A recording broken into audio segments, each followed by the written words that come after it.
Welcome to the Onyx Pathcast. I'm one of the hosts, Dixie Cochran, here with all my other people who are sometimes hosts and sometimes, guests, co-hosts. What are we? Colleagues, I think you said one time. Autonomous collective, I think. The real co-hosts are the friends we made along the way. Well, we are all friends, so that's nice. Well, it helps, doesn't it, when you're hosting a podcast, and have been for several years, to get on with each other.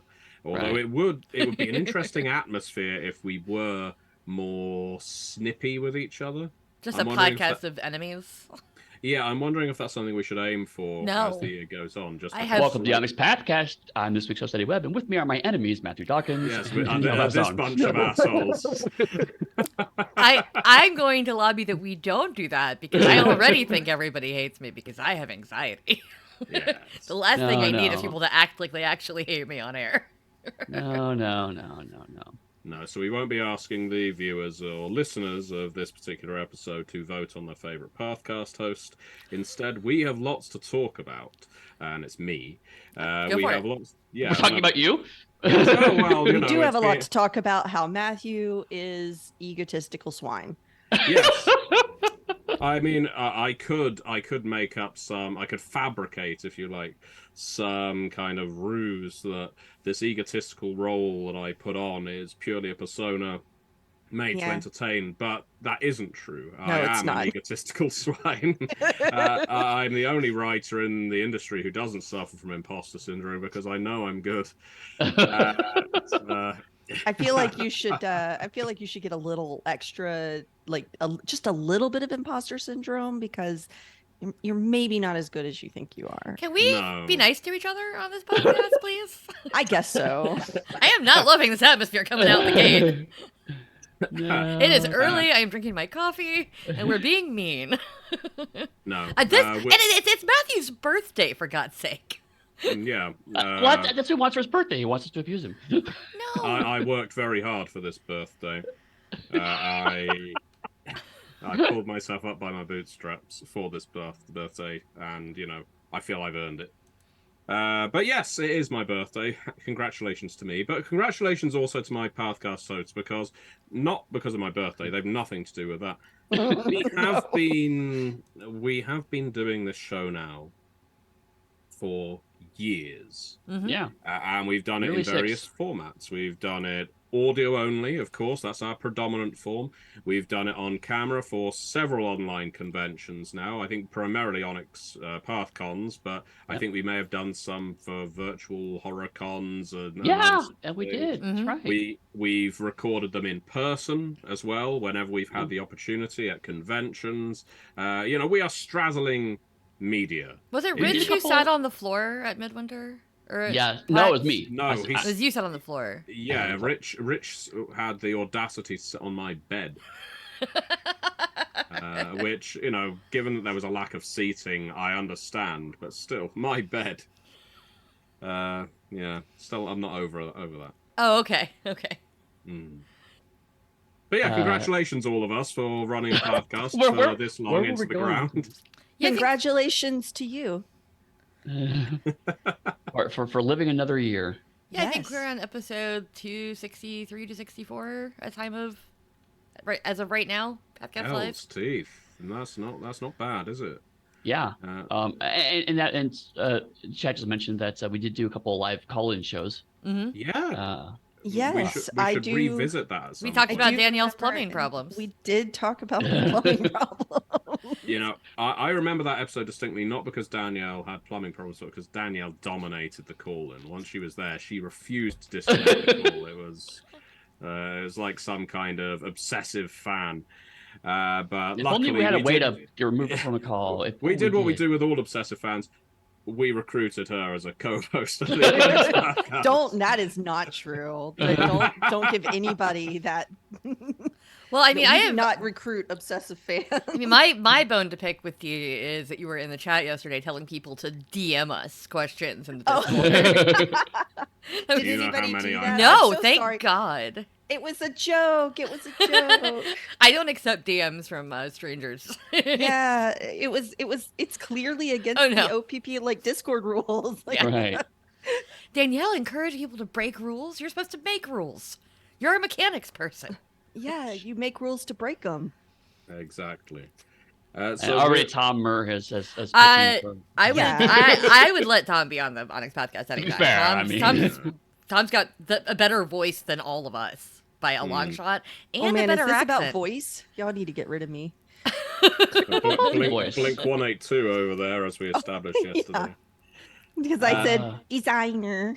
Yes, I said, yeah, designer sounded a little like spiders. The angel from your nightmares. I know it's a different verse.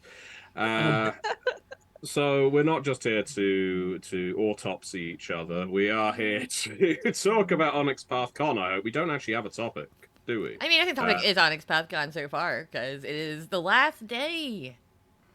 It's the last Yes. day. Yes, and it's an interesting time because with this convention, I mean it's been true of all of our Onyx Path conventions, but I'm feeling it more as that the time zone shift of the con, because like most other conventions, obviously you're all in the same physical space, so you're all exhibiting up at the same time. But with this, it's been kind of odd because particularly Saturday, there was definitely kind of a morning shift part of the con where me and the other Europeans were kind of doing our stuff, and then I'd be getting to the end of my panel sessions, and then Danielle would be like, it's the first one of the day, and I'm like, I'm clocking out, you know? Yep. I mean, It's actually the same way that we do a lot of our conventions with me, because I'm always the one, like, whenever someone's making the schedule, I'm like, I'll close the booth. I'll close the booth every day. I will show up at noon at the earliest, and I will close the booth because I'm a night owl, as everybody knows. I like hanging out at night. I have trouble going to bed before like midnight at the earliest, really. Right. Whereas I'm up at 6 o'clock whether I want to or not. So it's usually Dixie's closing the booth and I'm opening the booth. Yeah. And we have like an hour in the middle where we hang out. Problems there. Eddie and his plumbing problems can't help but get up at 6 a.m. I am not the one with plumbing problems on this podcast. What? When did Eddie get plumbing problems? I don't know. I It's certainly have something AC problems right now. It's something that afflicts all men when they reach a certain age. I was gonna say we're that all kind of around plumbing 40. We've all got problem. plumbing problems. Like, Yeah. God, We could talk about how I stayed up till midnight last night making lobster bisque. and you Really? will you send me some lobster bisque? Because if not, I don't want to hear about it. No, sorry. Oh, lobster bisque. Well, I guess we won't talk about that. It's in my fridge, but you can't have any. No, why were you making lobster bisque at midnight? Well, okay. So before the Onyx Pathcast, like OPPCon, yes, I'm awake. Before Evidently. it was scheduled. So before I knew what weekend it was going to be, I had sat down with a couple of my friends and was like, hi, I would like to cook fancy dinner and have a little dinner party with a few of you. When would be good in your future schedule? And we looked at like April, we looked at May, and June was literally the first time that we could all converge together. And so we set literally tonight as our date.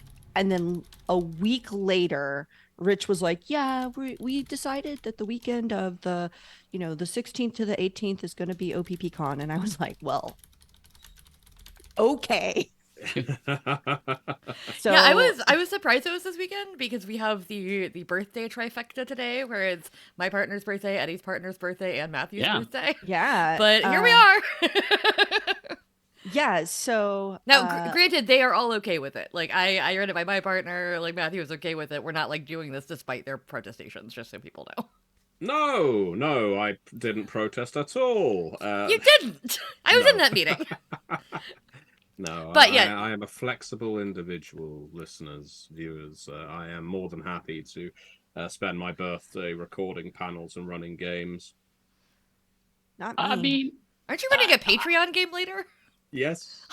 so I mean, on the one hand, I want to be sympathetic. On the other hand, speaking of someone who's born on Christmas Eve, yeah, whatever. It always comes back to that, doesn't it, Eddie? It does. Yeah. It does. You know, as if we haven't heard that for the last however many years you've been alive. Literally over 40. Yeah, because that's how many. Methuselah over there. The coolest thing about my birthday used to be that it was the day after April Fool's Day, and or that it's 42, haha, reference. But then I found out that it's also Pedro Pascal's birthday, and now I just claim that. Ooh. Yeah, sure. That's much better. Mine is I would do that if I could. Waterloo Day. I have the Battle of Waterloo and Paul McCartney on mine. I also have very nice. Idris Elba on my birthday. Really? Ooh. Yeah. I would trade Paul McCartney for Idris Elba. Every now and then somebody does a meme that's like, celebrities that share your birthday or your like squad, and I'm like, on it. Like, I will take mine. They're great. I want to hang out with Pedro Pascal and Idris Elba. Hell yeah. Can I trade birthdays with you? Because I don't want your trash Christmas Eve birthday. That's not a trash birthday. Yeah, it is. You just get one present. I've had friends that were born on Christmas. It's a bad birthday. He could have Christmas Day as his birthday. That's far more trash. It could be worse. Doesn't mean it's not trash. Flashback to earlier in the episode, Dixie's like, we should be nice to each other. Smash cut to here. Your trash birthday. Yeah. Can we be nice to each other? That's not a birthday. It's not a judgment on you when your birthday is. I know. It's from me. It's funny. We mentioned I've got a Patreon, but before we go into that, we're not going into that. No, we should mention other things that I have been working on. And in fact, all of us have been, mainly because they came from the RPG Anthology, is currently on Kickstarter. I haven't been working on that. There we go. There we got there in the end. Yeah, it was like a slip road. There was no traffic on that one. Yes, the RPG Anthology is currently on Kickstarter. There is less than a week left. And we are trying to hit more stretch goals. And a new vote goes up tomorrow, right? Yeah. I imagine because we'll probably be using the audio for this for an episode because we're damn lazy, and that means you'll be hearing this after the Kickstarter concludes. But nevertheless, if you're watching this live, listening to this sooner via Twitch, then please do consider backing the RPG Anthology because we are unlocking new genres to add. We're unlocking new stretch goals. It's been an incredibly backer interactive Kickstarter, which I always find fun, listening to backer feedback. And as a result, we have added all kinds of interesting chapters to this book. But I also want to say, for my birthday, if you want to give money to anyone and it isn't Onyx Path, don't send it to me. I'm rolling it off my fat RPG industry checks.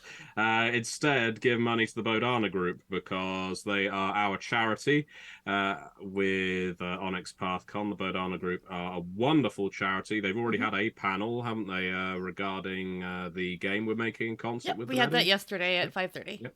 Yes. And they are a wonderful charity that uses role-playing games in general, as therapeutic tools. And I think a lot of us can see the benefit of that. Now, they're a registered charity. You can find them on their website. It's BODHANA. Just type that in. You will find them. And I imagine, there's a link in the chat right now.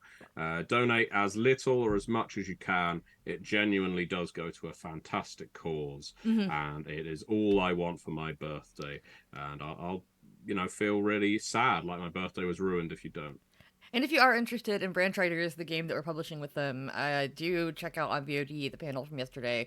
Jack and Doug talk a lot about it, and Rich and myself were there as well. But talk about it as it is a game that, if you are a professional, can be used therapeutically. But if you're not a professional, it's still just a fun game. And also, Eddie, we spent a good 5 minutes saying nice things about you on that panel. Oh, good. They gotta miss that. And I straight up said we were only allowed to do it because you were asleep already. But just so you know, you got lots of compliments from the Badana folks for your wonderful guidance on getting that into shape to be published. I mean, it was actually a great experience because I've certainly worked with a lot of people with various different experience levels in working in tabletop role-playing games. And so I was a little trepidatious, honestly, because they'd never done a role-playing game before. Doug had done some small indie work, but otherwise they never did anything on the scale before. And I was anticipating potentially a pretty rough road. And luckily, I got onto the same page as them pretty quickly, and they were very receptive to the conversations we had. And so their draft that I reviewed for the actual first draft process was a lot cleaner than even some of the pro stuff I get these days. So I mean, they were a joy to work with, frankly, because it could have been so much worse. That's awesome. Yeah. But I'm so glad that they thought that as well. And frankly, I'm excited to see Branch Rights get out in the world because it's so different from stuff that Onyx Path does. Mm-hmm. It's a very different style of game, but certainly a lot of the core I think resonates well. I mean, it's still a game that has a really fantastic setting, has some really great mechanics, and it's really going to be a special kind of niche, I think, in our industry.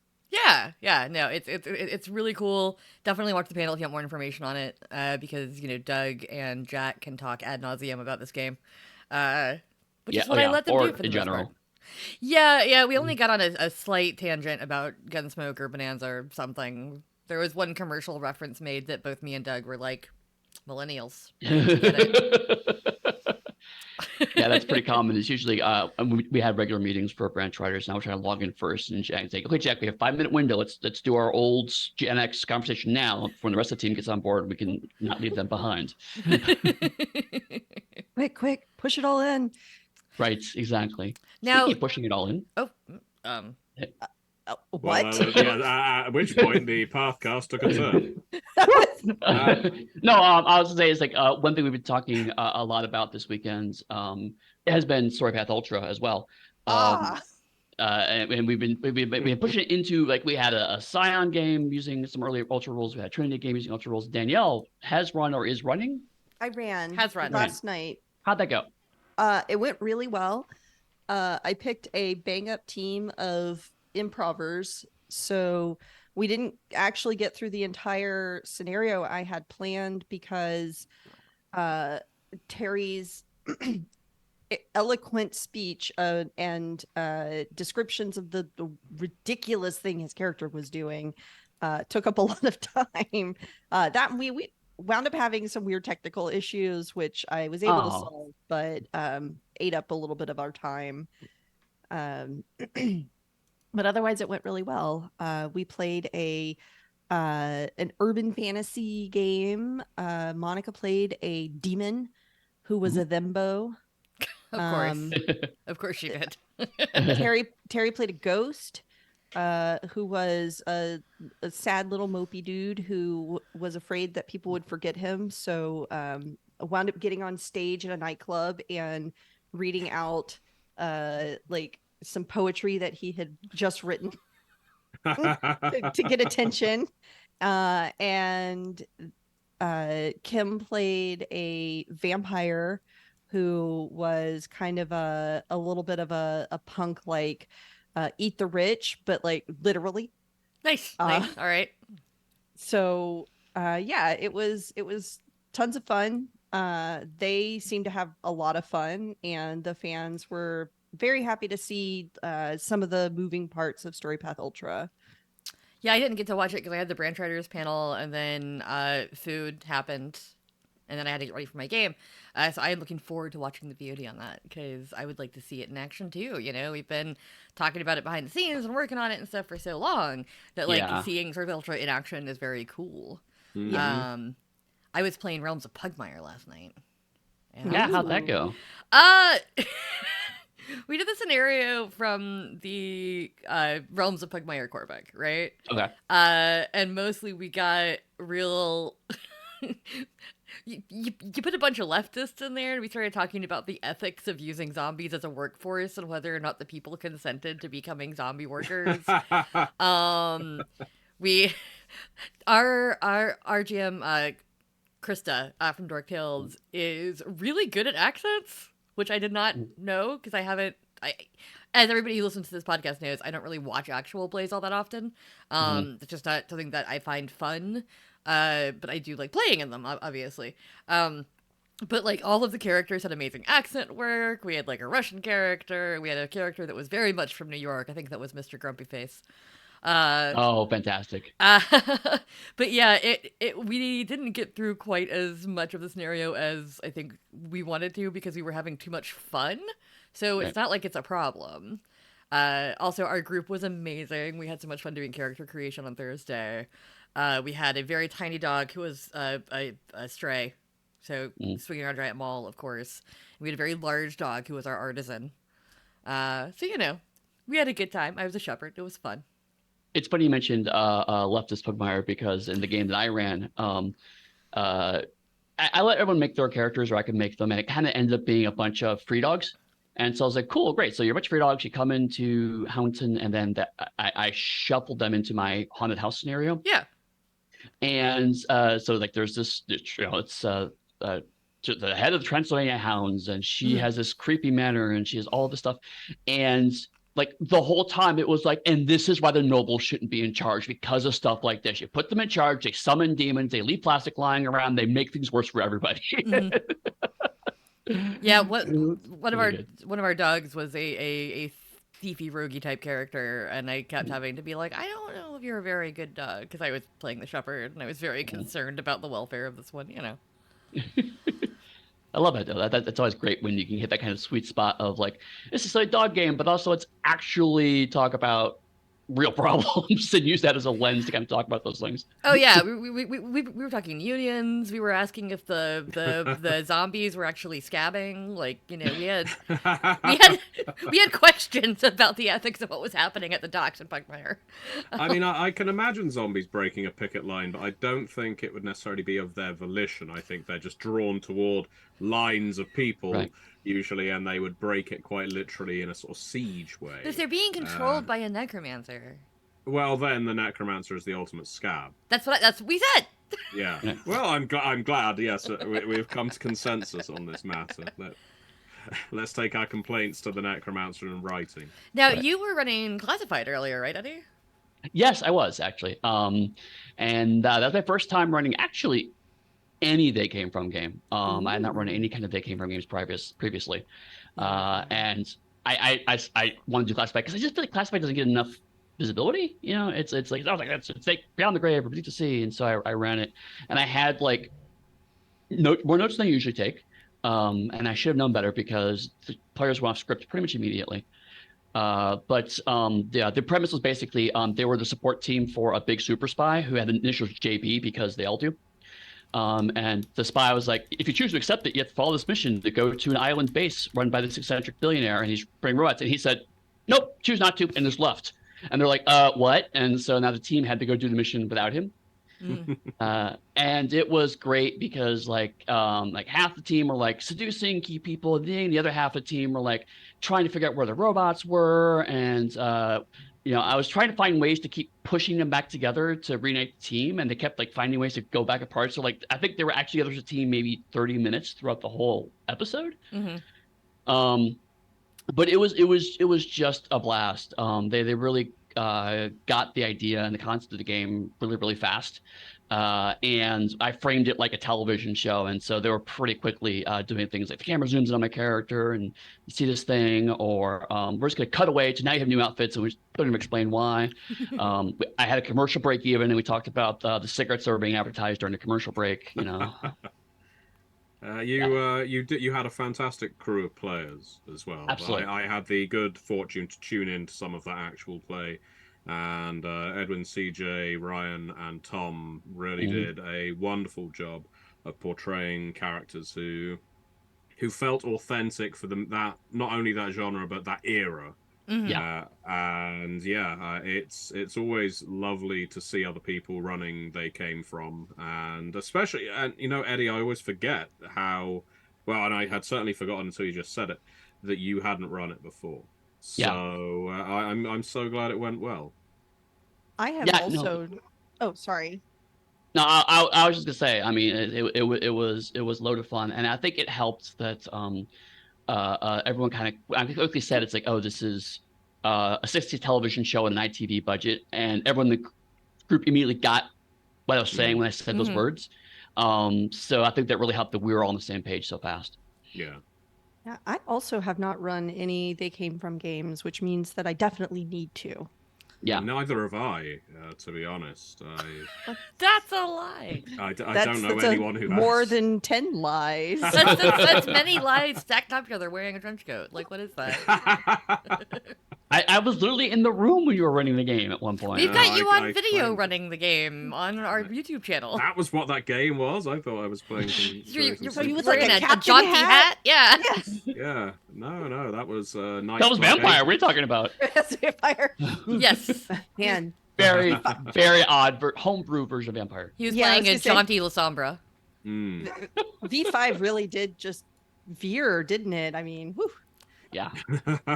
Well, as soon as they introduced La Sombra Pirates, so that's way before V5. It's one of my least favorite ideas in Vampire, is the idea of La Sombra Pirates. Pirates sailing the high seas. As you know, the La Sombra are my favorite clan, and I just disavow that part of them. I'm a Corsair La Sombra. No, I don't like that at all. And La Sombra are so weird because they're one of the few clans where every edition they're completely different. Yeah. Yeah. Because I remember back first edition where they came out in the supplement and they're like, yeah, they're Eurotrash. That was the beginning, middle, and end of their concept. Yeah. Yes. And the first edition was okay, no, they're actually punk rebels against the Venture. And then the second edition is okay, but they're also secretly pirates. And then their Vice comes out and it's never mind. We didn't do anything. They're not pirates. They're none of those things. But they're also secretly Yeah. Right, they're lords of the night, but also they worship shadow demons because reasons. And it's just well, we need something. We need something to differentiate them from the Ventru. Right. Yeah, because the Ventru do what they do so damn well. Yes, they're the best. And they will tell you. But I'll tell you something else about Shadows, because I'm running the World Below later today. Ooh. I'll be doing the World Below panel with a few good people, including the legendary Ed Greenwood. That is the prefix we've decided to attach to him, whether he likes it or not. That's his title now. That's better than anything else you could have given him. I know. The bearded Ed Greenwood. Good us, that's for sure. And shortly thereafter, I will be running the World Below, because we have the World Below Ashcan coming out very soon. We announced this in one of our other panels. Our sort of pared down, largely artless, just the rules, ma'am. And the parts of the setting, characters, antagonists, and so on that you will need to run the game and give us feedback. That's what the Ashcan is for. It's a little like a jump start, but it has a big picture inside it, not literally. And the scenario that I'll be running is the scenario from said Ashcan version. So if you decide to run the World Below, or you decide to read through that scenario at a later point, you can subsequently watch the actual play that I run and, compare beat for beat. It's a good way of learning how to run a game, in my view. I think, Dixie, you mentioned that I'm doing a Patreon game afterwards. Just because you were bitching about, not bitching about, you were kind of joking about, doing this on your birthday, and I was like, you did other things that you have chosen to do on your birthday. That's true. I am getting paid for the Patreon thing, but it is fun. I'm running Wraith the Oblivion. We, of course, Onyx Path created the 20th anniversary edition for Wraith, and that's still one of my fondest writing memories, really, working on Wraith. And that is a game the players of which constantly find that Wraith is by no means the most miserable World of Darkness game, because in this session they will probably, I don't think any of them are watching at this time, be encountering the ghosts of certain founding fathers who have decided they're going to create their own rap group to contend with the false narrative espoused by Hamilton. So they were meeting Wraith Aaron Burr, Jefferson, and John Adams, at least. I'm coming up with raps for all of them. Wow. Yeah. And I'm quite pleased with them. I have no ear for music at all, but that means I'm very good at rap. Don't say that. Hey. No, I'm not very good at music or rap, but I know how to rhyme words. And so, like a toddler. Yeah, exactly, yes. Well, and how to write rap. So Aaron Burr's, of course, starts with the name's Aaron Burr, and I'm here to say, because if you're Aaron Burr doing a rap, you are going to start with, and I'm here to say. Like Jefferson starts with, yo, it's Jefferson, look over here. So they're handling a very specific era of late 90s public TV rap. Oh yeah. The beat is boom. Well, I mean, if they're trying to counter Hamilton, but they're all a bunch of out of touch white dead dudes, this actually makes perfect sense to me. Yeah, well, exactly. But yes, I'm very pleased with my work on that. And I do need to interrupt because it was pointed out in chats that there was a book called Vampirates. And as I was paying attention to you, Matthew, I also was Googling, and I have to read to you the summary of the Vampirates book series. Is it better or worse than Vampires? I'll leave it to your discretion. I'm going to read Okay, the okay. The year is 2512, and the Tempest twins, Grace and Connor, decide to escape their small town of Crescent Moon Bay after their father's death. They take their father's boat, which has been claimed by the bank, onto the ocean in the middle of a horrible storm and become shipwrecked. Right. Saved by a passing pirate ship, Connor is pulled aboard by the pirate Shang Li and quickly adjusts to his new life as a pirate prodigy. Meanwhile, Grace is rescued from sea by the Irish vampire pirates Lorcan Fury and placed upon a strange ship. She soon discovers she's on a vampire ship. As twins find each other, they discover they have chosen different paths and loyalties. I'd play it. Although I think there's a fatal flaw in the premise, and that is in only one. Yeah. It's the only thing that's really stopping my immersion in the world of vampires, and that's by the year 25, whatever the hell. Yeah. The sea will be so thick with plastic that no one will be sailing on it. I will have you know that the first book in the series, there are 6 books, by the way, has a 4.7 rating on Amazon with 300 ratings. So, there you go. Wow. There you go. So it knows its target audience, Eddie, and it is not you. It is probably a book that I would have read at the age of like 11 and really enjoyed. You know? To me, it's one of those concepts that, like, if you're going to pitch this concept, you have to just really, I'm just going for this as hard as I can. It's like, yeah, it's in the future, and there are twins, and there are vampire pirates. And if you could do that, then, yeah, it may turn around to be actually enjoyable. But this also feels like whether someone put all the They Came From games together. I mean, Sweet Valley High had everything you just mentioned. It had an ocean, it had boats, it had vampires, it had werewolves, it had murder, it had twins. Like, I was reading those. And we cited Sweet Valley High as a Dawkins Creek inspiration, and still it didn't win. I will talk about Sweet Valley High at any. We talked about that after it had already lost, unfortunately. No. When I put the poll, we recorded it before it lost. We Sweet put Valley, it out to everybody. Sweet Valley High. Are you just breaking into song and dance here? That was the theme tune to Sweet Valley High. It wasn't a terribly involved set of lyrics. It was a bit like California Dreams was, I want to lay here in the sun until this day is done. It may have been I want to surf here in the sun, given that the California Dreams were a surf gang, but a nice gang, you know, it was like Saved by the Bell, but on the beach. But yes, anyway, I could go on and probably shouldn't. Right. But it's been pointed out in chat that democracy has failed us because we do not have, in fact, leather daddies or pirates. I mean, and now we have to pit leather daddies against pirates. And what kind of world is this? I think it's telling that at the UK Games Expo... Oh, sorry, Dixie, you go ahead. Are pirates not leather daddies? Like, I've seen our flag mean stuff. I mean, they See, I thought so. Yeah, I think they can. I think they can. At UK Games Expo this year, I ran 2 sessions of Camp Murder Lake. They came from Camp Murder Lake, and one of the characters in those games is a rock star called Leather Daddy. He has a name around it, but that's his, I guess, stage name. And he goes out in the leather suit, zipped up, and so on. And he was by far the most popular character. You know, everyone wanted to play Leather Daddy. And so I think there is something intrinsically appealing about that archetype. We've got to work a Leather Daddy into every single role-playing game, is my point. Yes. So I need to go back to the world below, make some edits, and and obviously, Pugmire. We need Leather Puggy. I can't believe you just said that. It does actually remind me of my favorite run of Judge Dredd, where he goes to Mexico City, which is California, and they say, you know what, your metrics as a fascist police officer are kind of down, so we've rebranded you, and they present him with the image of a pug with a judge's helmet on it, and it's Pug Dredd. That's like the whole thing. That's it. We need. It's just Pug Dredd.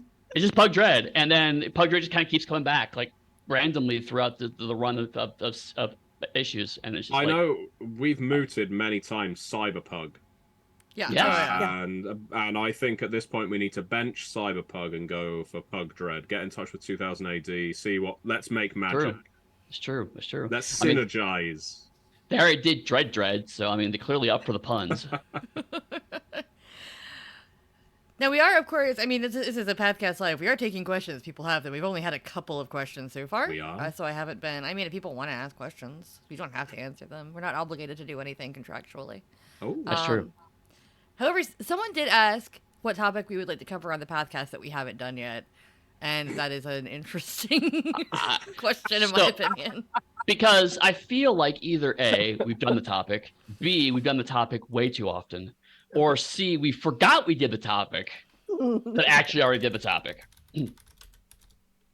I would like to do an episode where we all have to come up with, like our 5-minute pitches. I love our pitch episodes. Those are my favorite episodes. I do like those. And of course, that was the genesis for The World Below. I actually want to go back and listen to those because, like, every time people have liked my ideas, and I'm like, should I just turn one of these into a pitch? Yes, that's the thing. I think some of the ideas we came up with, yes, some of them were awful.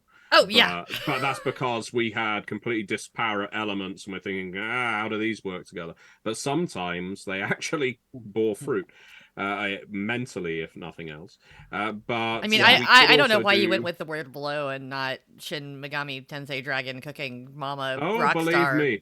Believe me, if we ever turn into some kind of company that releases 20-page RPGs, I will be revisiting the Dragon Restaurant.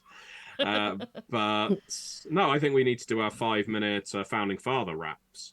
You have 5 minutes to come up with a suitable rap because, you know, we're not slam poets here. We can't just get up in each other's faces and start freestyling.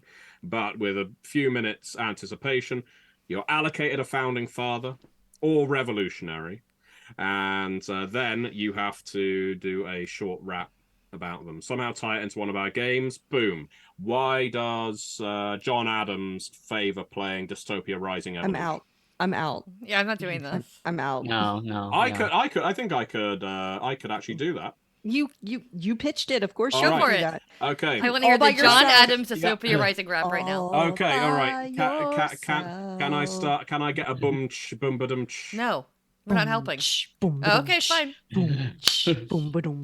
What up? I'm John Adams. I know you don't care. When people rank their presidents, I'm barely ever there. Give me some respect. I led the revolution. My favorite RPG is Dystopia Rising Evolution. We're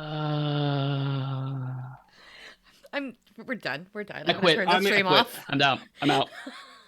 It's been a good podcast. Appreciate it. I'm done. Bye. I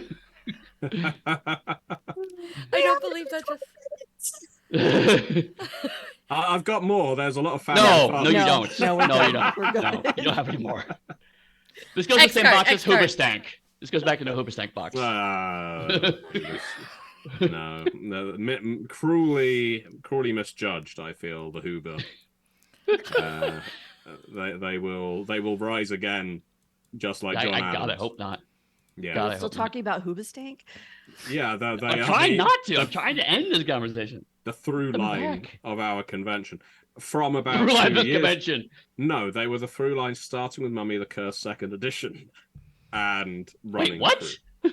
As I have maintained, if you assemble it spells all out. of the pillars in Mummy the Curse, if you rearrange them, spell out Hoobastank. Stank. Yeah, Why give it a did try. you make it like that? Because he was doing all the syllables. Yeah. Right, there are lots of A's otherwise that it had to doesn't put work. somewhere in the word. Yeah. People will be trying it now, but it won't work. Is the reason that they do that? No, they don't actually do that. I know. I just like the word Hoobastank. I was making a Hoobastank joke by saying the reason is you. They're not Anyway. Oh my joking. God. They're not a joking matter. Danielle, I can't. I take Hoobastank very seriously. You, Danielle, and Ian both made the same joke at the same time, one in chat and one in voice. And I just, these are my colleagues, ladies and gentlemen. These are the people I work with every day of my life. Eddie, do you want to go in the corner and take a nap? Because that's what I'm going to do. I'm going to Seriously, go I am so tired now. Well, do we have any other questions that have been submitted? A couple. Running tech and looking at questions. Okay, yeah. I will note that someone has mentioned that apparently Witchford Academy will allow you to channel your Dragon restaurant needs. So I'm curious to see how that pans out. Well, if that's you, Michele, saying that, it is. Hands off my Dragon restaurant, because this is going to be an RPG in its own right. We haven't asked if Dee can tease something from At the Gates. Let's see. What can I say about At the Gates? Are there in fact gates, and is something at them? Ooh. Ooh. So about that. Yeah, so about that, actually. I spent a really long time trying to figure out a name for this game. I had a concept. I had like a through line. What do you do in this game? I had all of that. I'm really bad at naming things. And so I was pitching it around like some other friends, like, what would you call a game about this? Mm-hmm. And all the like really catchy names that I wanted to call it were names of games already. That's always the most annoying part about naming a game, is that you'll like think of a cool name and then you'll find out that it's like some beloved cult RPG from like 1992 or whatever, and you're like, damn it. Right. It wasn't even like that. It was like, I'm going to say this word out loud and go, no, that's a wildly popular game. Right. Yeah, I had the exact same issue with The World Below. The initial name I was going to go for it turned out to be the name of an alternative American rock band. Oh, what was that? Hoobastank. Oh, okay. Yeah. All right. Damn it. So anyway, I settled it At the Gates as kind of like a metaphorical like thing for what was going on in the story. And I chatted a little bit about this with Rich, where I was like, you know, it's a little bit of a metaphor. And he was like, maybe it shouldn't be such a metaphor. And I was like, maybe I'll go and do some extra writing once it gets into development. Okay, I gotta add gates into every chapter. Yeah, I gotta talk about gates somewhere. Garden Gates, Bill Gates, Gates McFadden, Logic Gates, Gates McFadden. Yes, Gates McFadden. Yes, that's where I was gonna go as well. I've been watching a lot of Star Trek, y'all. I mean, so have I recently, actually. We made infamously, we made that error, kind of in the other way with Mummy, the Curse, 2nd edition, with our Timeless Chronicle, not adding any timeless material. That was the funniest mistake we ever made. It was just like... It ended up in there eventually, but yeah, it was Red Lines, around the Red Lines phase that Dixie and I were looking at and thinking, where's all the timeless stuff? Also after you and I had gone on like Gen Con panels and talked about how cool and innovative that was going to be, and how you could time travel kinda, and you could wake up at different times and out of order, we like had all this talk about it, and then we get to Red Lines and it's like, we didn't put that in the book. Yeah, cool. And that, to be fair, that rarely happens, but every now and then you get to a stage and you just realize that you've just left something out of the outline that is absolutely crucial. Yeah. Oh man, so many times. Oh yeah. Yeah. I mean, never. No, I never do that. What are you talking about? You're all weird. Yeah, if that were coming from Matthew, it would have been more in character, not you, Eddy. I just don't see you as egotistical like that. Oh, I'm glad the background to trying. That. Come on. It's my birthday. Why can't I be egotistical? You need to be better, really, so that you know you're better. Ian is calling out correctly that I almost did forget to write the antagonist for Anima. Yeah. It happens. After in the outline said very carefully, like, don't talk about this because it's gonna be a very specific thing that needs to be in the book, and everyone said cool, and no one talked about it, and I was like, including me, and I was like, I didn't mention it in the chapter about the game where they appear. And it was like, you know, it was one of those things where like I was like, oh, I'm not gonna talk about it as a secret, as a thing somebody else talk about, and then it's like, Dixie, you should at least hint at it, like that's kind of part of your job in this chapter. But no, I got so involved in being like, I'm going to describe my ideal MMO based off what Dominic wrote. Like, I'm going to make this exactly the kind of game I would want to play on glass. And I got so like obsessively focused on that I started to forget that it had to like fit into Trinity a little bit. It all came out, you know, by the end, obviously, but there were definitely moments where I like almost forgot I was writing Trinity because I was just so excited about being like, oh, and you can do this, and you can do this, and this happens in the game, and you can do this because I want this in the game, and this would be really cool. Right. Yeah, to quote our Discord, it was a secret to everybody.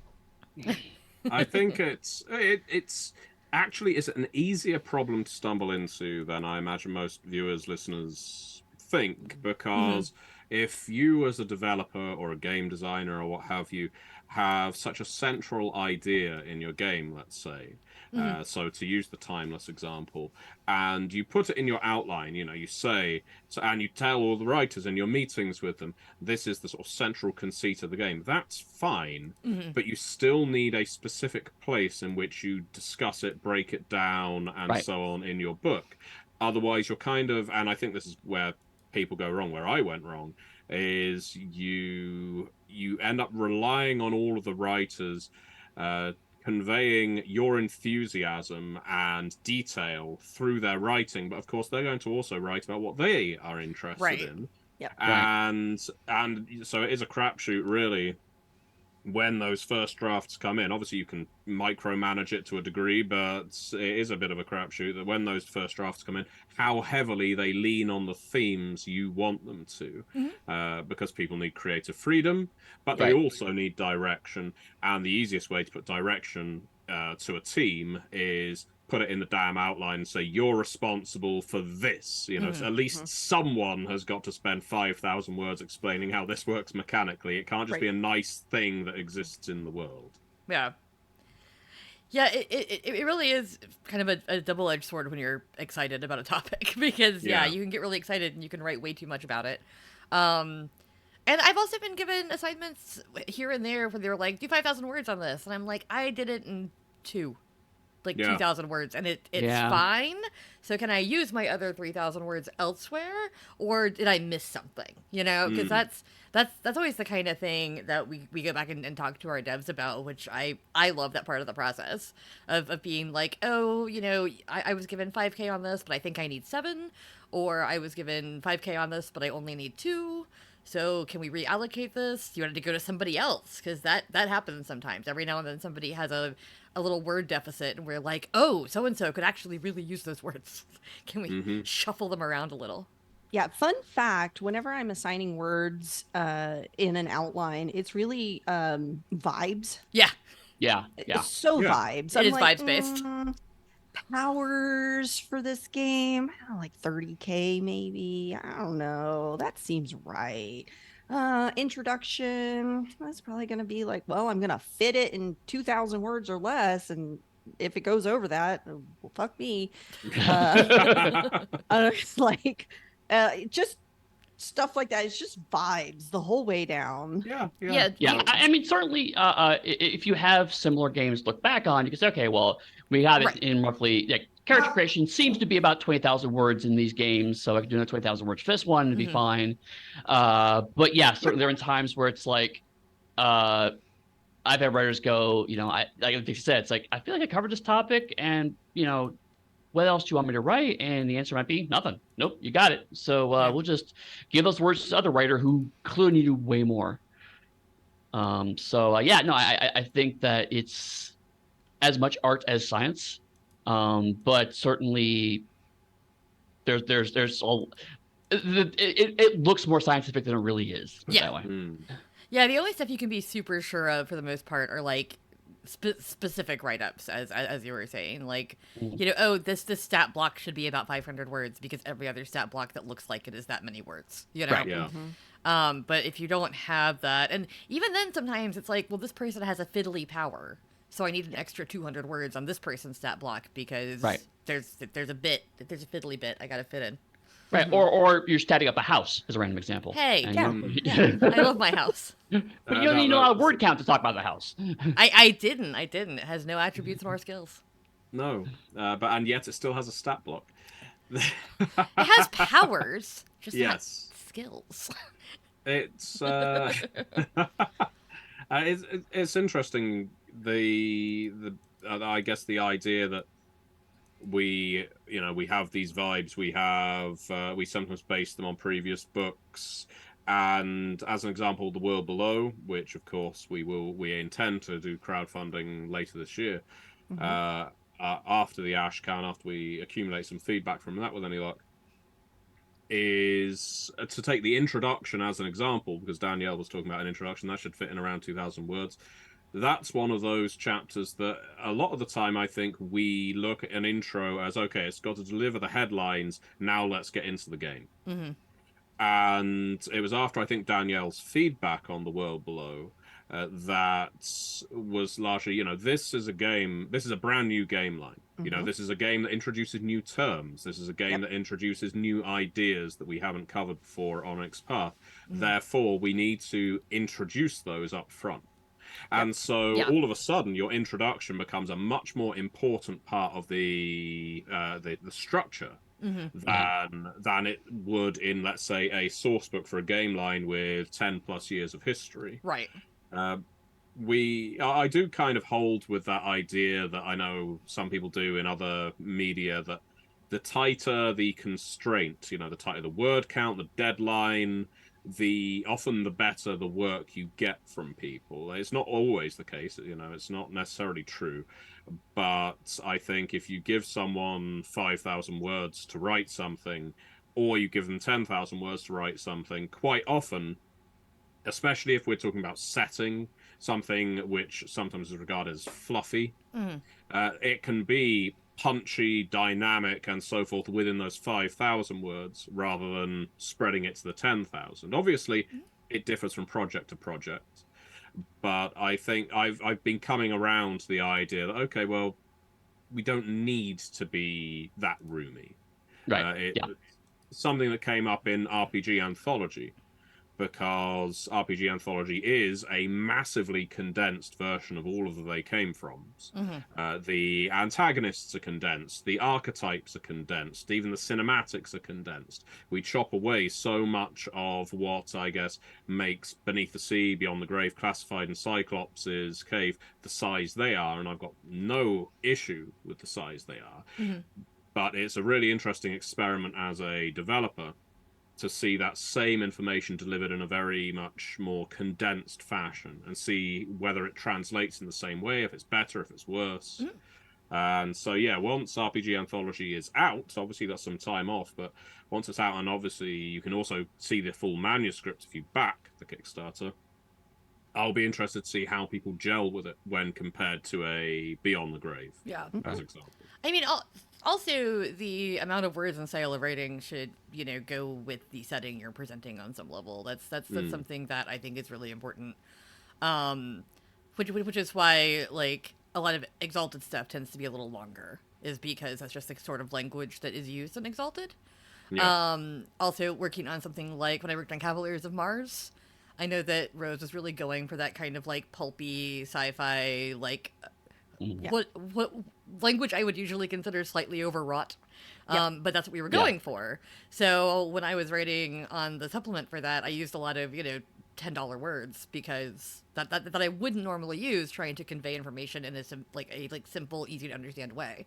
So I write very differently on like Trinity than I do on something like Cavaliers. And then for Pugmire, it's even different, because you're trying to be as simple as possible, but not talk down to people. You want to be really really careful with that one, because you're writing in a way that kids should be able to understand if they read the book, but does not sound like you are talking to kids. Right. You want to go for clarity as much as possible, simple clarity. Yeah. So that's also interesting to me when it comes to like word count things, you know, because could I take some charms from Exalted and condense the word count down a lot? And I'm talking 3E, not Essence. Like, yeah, I could, but it wouldn't feel like Exalted. And it needs to feel that way on some level, you know? Well, I've got a story, and it relates to Pugmire. We've got 5 minutes, so go ahead and tell us your story. Oh, it was so long ago. No, just the other week I went to my son's school for a parents' sort of career day thing, you know. You go in all through the week, they're seeing different parents, and I was up against a fireman and a scientist. So I had my work cut out for them. It's a lot. Sound exciting. Because they came in with all kinds of props, you know, here's a helmet, here's a fire hose, oh god. Here's a pay sheet. Here's an outline. Here's a deadline. Get writing. So I brought in some video games, some board games, some RPGs. And the RPGs I brought in, because this was a class of like 6 to 8 year olds, was Pugmire and Pirates of Pugmire. Mm-hmm. And so I went through explaining to the class, the differences between these kinds of games, how you play role-playing games and so on, keeping it, I guess, high level to a degree, because I didn't want to bog anyone down. The number of children afterwards that came up with really insightful questions was fascinating, because they wanted to know, how do you play these characters? How do you play this game? What does it mean if you do this? And I gave one of the children in the class, the classroom star of the day, a copy of Pugmire. Mm-hmm. And I was dutifully reported back by my son at the end of the day that at lunchtime they all decided they would play Pugmire in the playground. Now, they weren't sitting around rolling dice. They opened the book. They took bits and pieces out of it, mostly pictures, but they also were able to see the example characters and their example stat blocks, and they could naturally infer that a high number was better than a low one.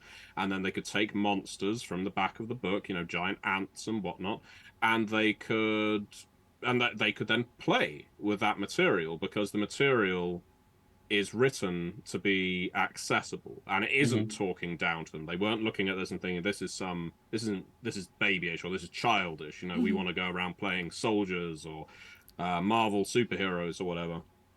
So it left an impact. They looked at it, they internalized it, they played it, and that's what we want from all of our games, whether people are running around playing them or playing them at a table or on Discord or whatever.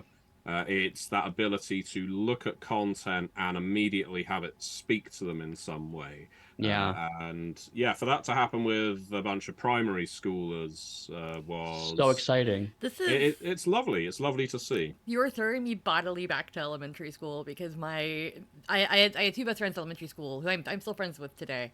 But we were kids when my friend Maria had an older brother who had D&D books, and we would take the D&D books and mine them for like peoples and monsters, and then we would just play pretend in like this free form thing that we called the game. Like, we'd literally be like, do you want to play the game? And we would go like in the woods and put on weird clothes, and I would be an elf or a dragon or whatever. We were just doing the same thing. Just like looking at sound blocks, getting the inspiration, and then doing our own thing with it. And I love that there's, still kids today doing that, because I feel like that's so cool. In the age of, video games and computers and social media and stuff, I didn't know that kids still did that. They would still, just run around and play pretend and as whatever characters they were. And that makes me really happy. Yeah. I didn't know it would have that effect. I was just expecting whoever I gave it to would look at it, might take an interest, or may just take it home, put it on the shelf with all the other storybooks. Right. They went ahead and That's played a version. So amazing. I'm just stunned. I love it. No, I wish I'd taken them Camp Myrtle Lake. Oh, right. No. Maybe not out. That one. Yeah. I don't. And on that note. So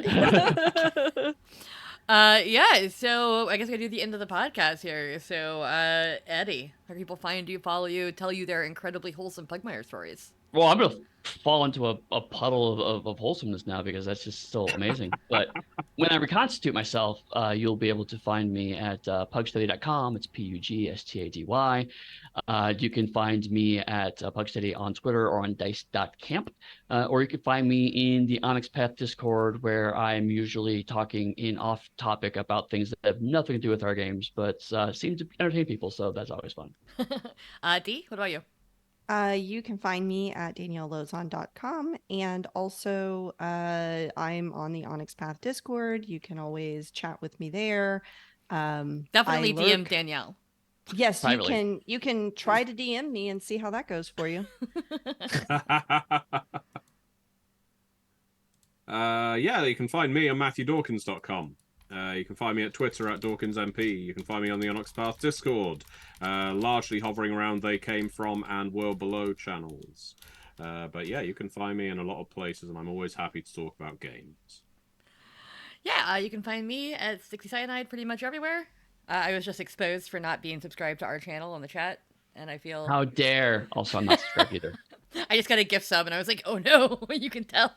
But yeah, you find me in the Discord, hanging out, talking.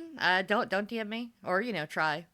I do have the banhammer in the Discord, so, thank you all for tuning in. Thank you for hanging out. This was a fun conversation. I like our free-form conversation sometimes. And yes, the World Below panel starts here in half an hour. And there's currently some science stuff happening, some trendy stuff happening, all kinds of things you can go look at in the meantime. So thanks again for tuning in. And as always, many worlds, one Pathcast.